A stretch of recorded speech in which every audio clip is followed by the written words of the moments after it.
రెండు సార్లు జనాలు సపోర్ట్ చేయకపోవడానికి గల కారణాలు ఏంటి? ఇంకా ఆట అయిపోయినా దాని మీద పడి ఎడుతుందో వాళ్ళ మీద పడి ఎడుతుందో అంటే కామెంట్లు పెట్టుకోండి పరకేలే. నార్మల్గా టేస్టీ తేజని ఎందుకు సపోర్ట్ చేయలేదు యాక్చువల్ ఆడియన్స్? ఎందుకు ఓట్స్ వేయలేదు అని అడుగు. హీరోకి డై హార్ట్ ఫ్యాన్స్, అబ్బా ఈ అమ్మ ఆ హీరో సినిమా రిలీజ్ అయింది వెళ్ళాలరా అంటారు, కానీ ఆ కమెడియన్ అందులో ఉన్నాడు వాడి కోసం వెళ్ళాలరా అనుకోరు.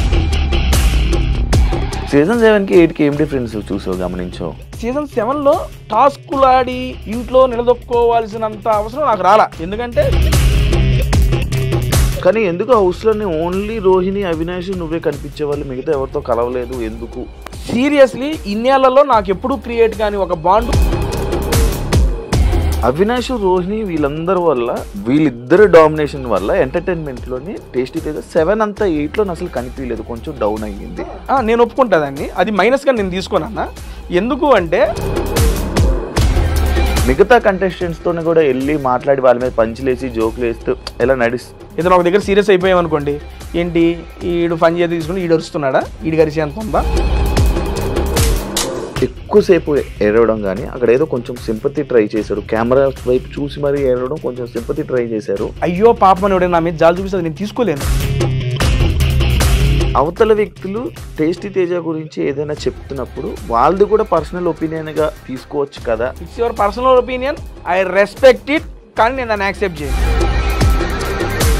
అవినాష్, రోహిణి లేకపోయి ఉండుంటే టేస్టీ తేజ ముందే ఎలిమినేట్ అయిపోయేవాడు, టాప్ 5 వచ్చేవాడిని. టేస్టీ తేజకి బయట ఫ్రెండ్స్ చాలా తక్కువ మంది సపోర్ట్ చేశారు ఈ సీజన్లో. నచ్చనాలు సపోర్ట్ చేయలేదంటే వాళ్ళకి నచ్చలేదు, it's their purely personal opinion అంతే. హాయ్ హలో నమస్తే, నేను మీ anchor Shiva, welcome to I Dream Media. ఈరోజు మన ముందున్న గెస్ట్ టేస్టీ తేజ. ఇప్పటికీ మీరు చూస్తే అర్థమైపోయి ఉంటుంది, రెండో ఛాన్స్తో అనుకున్నది వాళ్ళ అమ్మగారిని ఎలా అయినా హౌస్లోకి తీసుకురావాలనుకున్నాడు, తీసుకొచ్చేసాడు. హ్యాపీయో లేదో, అండ్ లోపల ఆయన 2 సార్లు జనాలు సపోర్ట్ చేయకపోవడానికి గల కారణాలు ఏంటి, ఇవన్నీ మనకు తెలియని విషయాలు తెలుసుకునే ప్రయత్నం అయితే ఈరోజు టేస్టీ తేజతో మాట్లాడి తెలుసుకుందాం. హాయ్ బ్రో, ఏం బ్రో చాలా ఫార్మాలిటీ ఎలాగైనా అనిపించింది ఏంటి? కాదు లేదు, 2 సార్లు జనాలు సపోర్ట్ చేయకపోవడం ఏంటి బ్రో? ఏంటి ఇంట్రో సరే ఓకే. ఇంటర్వ్యూ స్టార్ట్ చేసే ముందు జనాలకు డిస్క్లైమరు, మీరు కింద బేసిక్గా నేను మీకు జనాలకు చెబుతున్నా డిస్క్లైమర్ అంతే. ఎరా ఆట అయిపోయి 2 వారాలు అయింది, ఇప్పుడు కూర్చొని మళ్ళీ ఆట గురించి ఎందుకు దాని గురించి మాట్లాడుతూ అది ఇది అంటారేమోలే, కానీ బేసిక్గా బయటకు వచ్చేసి నాకు అంత మామూలే, అందరూ బాగానే ఉన్నాం. బట్ ఆట గురించి ఆయన క్వశ్చన్ అడిగితే అప్పుడు ఆ మినిట్లో ఏమైంది ఏంటనే దాని గురించి నా సమాధానాలు. ఇప్పుడు కూర్చొని ఇంకా ఆట అయిపోయినా దాని మీద పడి ఎడుతుందో వాళ్ళ మీద పడి ఎడుతుందో అంటే కామెంట్లు పెట్టుకోండి ఫరకేలే చెప్పేసా డిస్క్లైమర్. కంగ్రాచులేషన్స్. డన్ అన్న, థ్యాంక్ యూ. మీ అమ్మగారిని అనుకున్న కోరిక తీరిపోయిందా? హ్యాపీయా? దిల్ ఖుష్ అన్న, చెప్పాగా 11వ వారం దాకా కష్టపడ్డా, లాస్ట్ 2 వారాలు ఎంజాయ్ చేశా బిగ్ బాస్ జర్నీని. అమ్మగారు వచ్చాక మొత్తం ఎంజాయ్ అంతేగా, ఏమి అయిపోయింది, గోల్ రీచ్ అయిపోయా. సక్సెస్ జర్నీ, ఒక టార్గెట్ పెట్టుకుంటాం, టార్గెట్ రీచ్ అయిపోయిన తర్వాత ఆ యొక్క సక్సెస్ జర్నీని ఎంజాయ్ చేస్తాం. హౌస్ లోనే చెప్పాను నేను, బిగ్ బాస్ అమ్మ తీసుకొచ్చింది, ఇది నాకు సక్సెస్, ఇక నేను ఇన్ని వారాలు ఉంటే అన్ని వారాలు నా యొక్క జర్నీని ఎంజాయ్ చేస్తాను Bigg Boss, thank you so much అని చెప్పిన. అది ఎందుకు నార్మల్గా టేస్టీ తేజని ఎందుకు సపోర్ట్ చేయలేదు యాక్చువల్ ఆడియన్స్? ఎందుకు ఓట్స్ వేయలేదు అని అడుగు. ఓట్స్ వేయలేదు, ఓట్స్ వేయకుండా 13వ వారం దాకా నేను ఉన్నావు. అంటే ఒకనొక టైం వరకు ఉన్నావు, ఇప్పుడు 7లో కూడా ఒకనొక టైం వరకు ఉన్నావు, అంతకుముందు ముందుకు బాగాలేదని.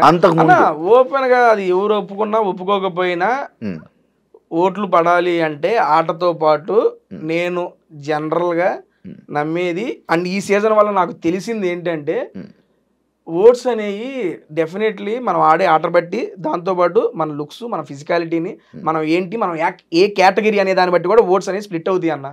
It is open. Comedian category, comedian ఒక పర్స్పెక్టివ్లోనే చూస్తారు, ఒక హీరోయిక్ మెటీరియల్ ని హీరోయిక్ గానే చూస్తారు, ఒక విలన్ షేడ్స్ అని విలన్ గానే చూస్తారు.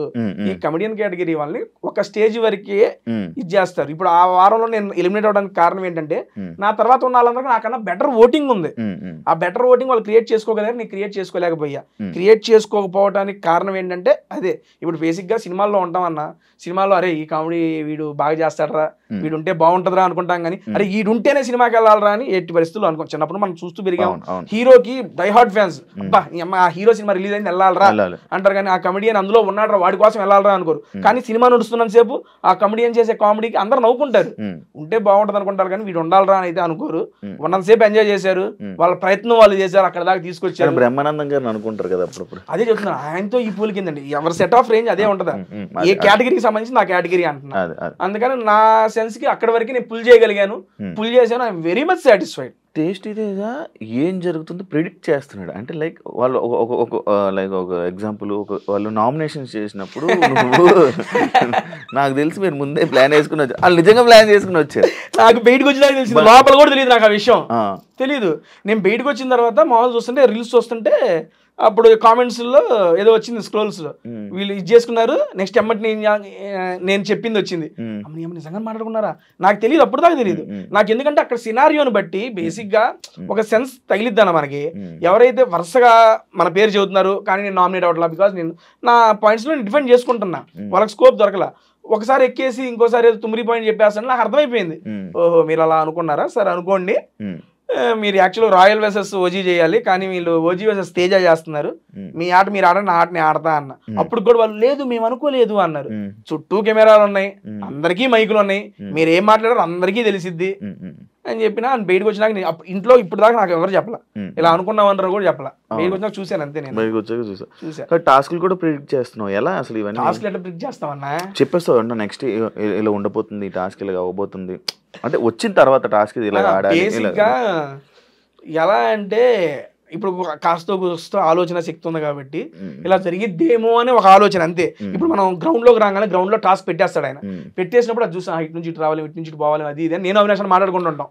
అన్న ఇది చేయాలని అది చేయాలని అది చేయాలని. ఒకసారి బిగ్ బాస్ అవినాష్ మీరేమనుకుంటున్నారంటే చెబుతాడు, మీరు అనుకున్నది కాదు, అరే అది కాదంట ఊరుకోరా, ఇట్లా అంటే చూడగానే కొన్ని వస్తాయి కదా, అది చెప్పుకుంటాం. Maximum majority of the time 90% రైట్లే అయినాయి నేను అనుకున్నాయి. 7 లో కూడా గౌతమ్ వెళ్ళి సీక్రెట్ రూమ్ అనేది నీ వల్లే పంపించారు తెలుసా లోపలికి. వాళ్ళ సీక్రెట్ రూమ్ కూడా వేస్ట్ అయింది నీ వల్లే. బొంబాడు అది మామూలు కాదు అసలు. ఎల్లంగానే ఏడాడ ఉంటాడు, వినపడితే గౌతంగా వినపడుతున్నాను మేమే. నేను అది టెలికాస్ట్ కూడా అయిందంట. అవును, సీక్రెట్ రూమ్ లో గౌతమ్ గారు ఉన్నాడని నేను చెప్పిన మా టెలికాస్ట్ అయిందంట. అవునవును, అదే అందుకే అంటున్నాను, ఇలా ప్రిడిక్ట్ చేసేసి ఇలా చెప్పడం వల్ల సగానికి సగం అది గేమే మారిపోయింది. సీజన్ 7కి 8కి ఏం డిఫరెన్స్ చూసావు, గమనించావు? నా మీద నాకు కాన్ఫిడెన్స్ వచ్చిందన్న. సీరియస్లీ ఆ కాన్ఫిడెన్స్ రావడానికి కూడా కారణం నేను ఓపెన్ గా చెప్తున్నా, ఏదైనా గేమ్స్ ఆడాలంటే నాకున్న బాడీ స్ట్రక్చర్ కి నేను భయపడేవాడిని. అమ్మో ఫిజికల్ గా ఉన్న అయితే నేను ఇబ్బంది పడతాను, ఈ బిగ్ బాస్ అనేది 3 నెలలు తర్వాత నాకు 30 ఏళ్ళ జీవితం ఉంది, ఏమయ్యేదే. సీరియస్లీ సీజన్ 7లో నాకు ఆ భయం మైండ్ లో ఉంది. అండ్ సీజన్ 7లో టాస్కులు ఆడి ఇంట్లో నిలదొక్కోవాల్సినంత అవసరం నాకు రాలా. ఎందుకంటే సీజన్ 7లో ఉన్న ఏకైక ఎంటర్టైనర్ తేజగాడు, సరదాగా ఏదో పని చేస్తున్నాడు వెళ్తున్నాడు. ఓపెన్ గా చెప్తున్నా, సీజన్ 7లో నేను అన్ని వారాలుగా సస్టైన్ అవడానికి నా వాక్చాతుర్యమే కారణం. సరదా చేసిన ఫన్ను జనాలకు నచ్చింది, అన్ని వారాలు సస్టైన్ చేశారు, చాలది నాకు. అండ్ నేను టాస్కులు ఆడి నిరూపించుకొని ఇంకా ముందుకెళ్ళాలి, అప్పుడు నాకు భయం ఉండేదన్న. కానీ ఈసారి వెళ్తున్నా, మళ్ళీ అవకాశం వచ్చింది. పోయినసారి లాగే పోయి నవ్వించుకుంటా తిరిగితే వర్కౌట్ కాదు. ఎందుకంటే నాకన్నా సీనియర్లు అవినాష్ అన్న, రోహిణి గారు, హరితేజ గారు, వీళ్ళందరూ బిగ్ బాస్ కాకుండా బయట కూడా చాలా ఫేమస్. వాళ్ళ యొక్క కామెడీ టైమింగ్ కానీ వాళ్ళకి విలక్షణ ఫ్యాన్ బేస్ ఉంది. వాళ్ళందరినీ దాటుకొని నేను అరే తేజ గారు కామెడీ భలే చేసాడు అనిపించుకోవడం చాలా కష్టం, ఓపెన్ గా చెప్తున్నా. అండ్ వాళ్ళకున్న ఇదిని దాటుకొని ముందు రావడం కూడా కష్టం. నేను కొంచెం ఓకే వాళ్ళు కామెడీ చేసినప్పుడు వాళ్ళతో నా వంతు నేను చేసి ఇంకా కొత్తగా తేజగాడు ఏంటో చూపించుకోవాలి జనాలకు అనేది నిశ్చయించుకున్నా. అందుకని సీజన్ 7కి సీజన్ 8కి డిఫరెన్స్ అనేది చాలా బాగా జనాలకు కనపడింది, దాంతోపాటు నాకు కనపడింది. ఇది నాకు హెల్ప్ అవ్వడానికి కారణం ఏంటంటే అంతకుముందు కేబీకేజీ అదే కిరాక్ బాయ్స్ కిలాడి చేసాను. అందులో టాస్కులు నేను 9 టాస్కులు ఆడితే 7 టాస్కులు నేను గెలిచా. అమ్మని అమ్మ తేజగా నువ్వు టాస్క్ ఆడితే గెలుస్తావా, నువ్వు ఆడతావా అని నాకు అనిపించి ఇంకప్పుడు ధైర్యం వచ్చి టాస్కుల్లో అడుగు ముందుకేసా. గెలవని ఓడిపోని, నువ్వు వాడాల్సింది ఆడు, చేయాల్సింది చెయ్యి, జెన్యూన్ గా చెయ్యి, గెలిపోవడంతో సంబంధం లేదు, నీ ప్రయత్నం చెయ్యి. నేను లోపలికి వెళ్ళేటప్పుడు మైండ్ లో అదే పెట్టుకున్నా, అలాగే ఆడా. అవును, ఈసారి ఫిజికల్ టాస్క్లు కూడా బాగా ఆడావు. ఇప్పటికీ అన్న నువ్వు నమ్మవో, ఇదిగో రైట్ హ్యాండ్ బొటన్ వేలు ఉంది కదా, బస్తాల టాస్కుల్లో మిలికెడింది. డాక్టర్ గారిని అడిగితే బిగ్ బాస్ హౌస్ లో 6 వీక్స్ నీకు ఆ పెయిన్ ఉంటుంది అన్న. స్టిల్ ఆ పెయిన్ ఇంకా ఉంది నాకు. నేను నడుస్తుంటే నాకు ఆ పెయిన్ ఉంది ఇంకా. అండ్ లెఫ్ట్ లెగ్ లో మీకు బ్యాలెన్సింగ్ టాస్క్ జరిగింది కదా, బ్యాలెన్సింగ్ టాస్క్ పైన ఇది వేలాడ తీశారు కదా, రోహిణి గారికి ఇచ్చారు. ఆ బ్యాలెన్సింగ్ టాస్క్ ది సారీ ఇక్కడ తగిలింది.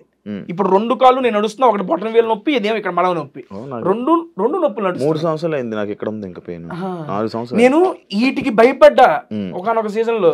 ఈసారి భయమేలే, ఏదైతే అదేదో దూకినా సాటిస్ఫాక్షన్ గా బయటకు వచ్చా.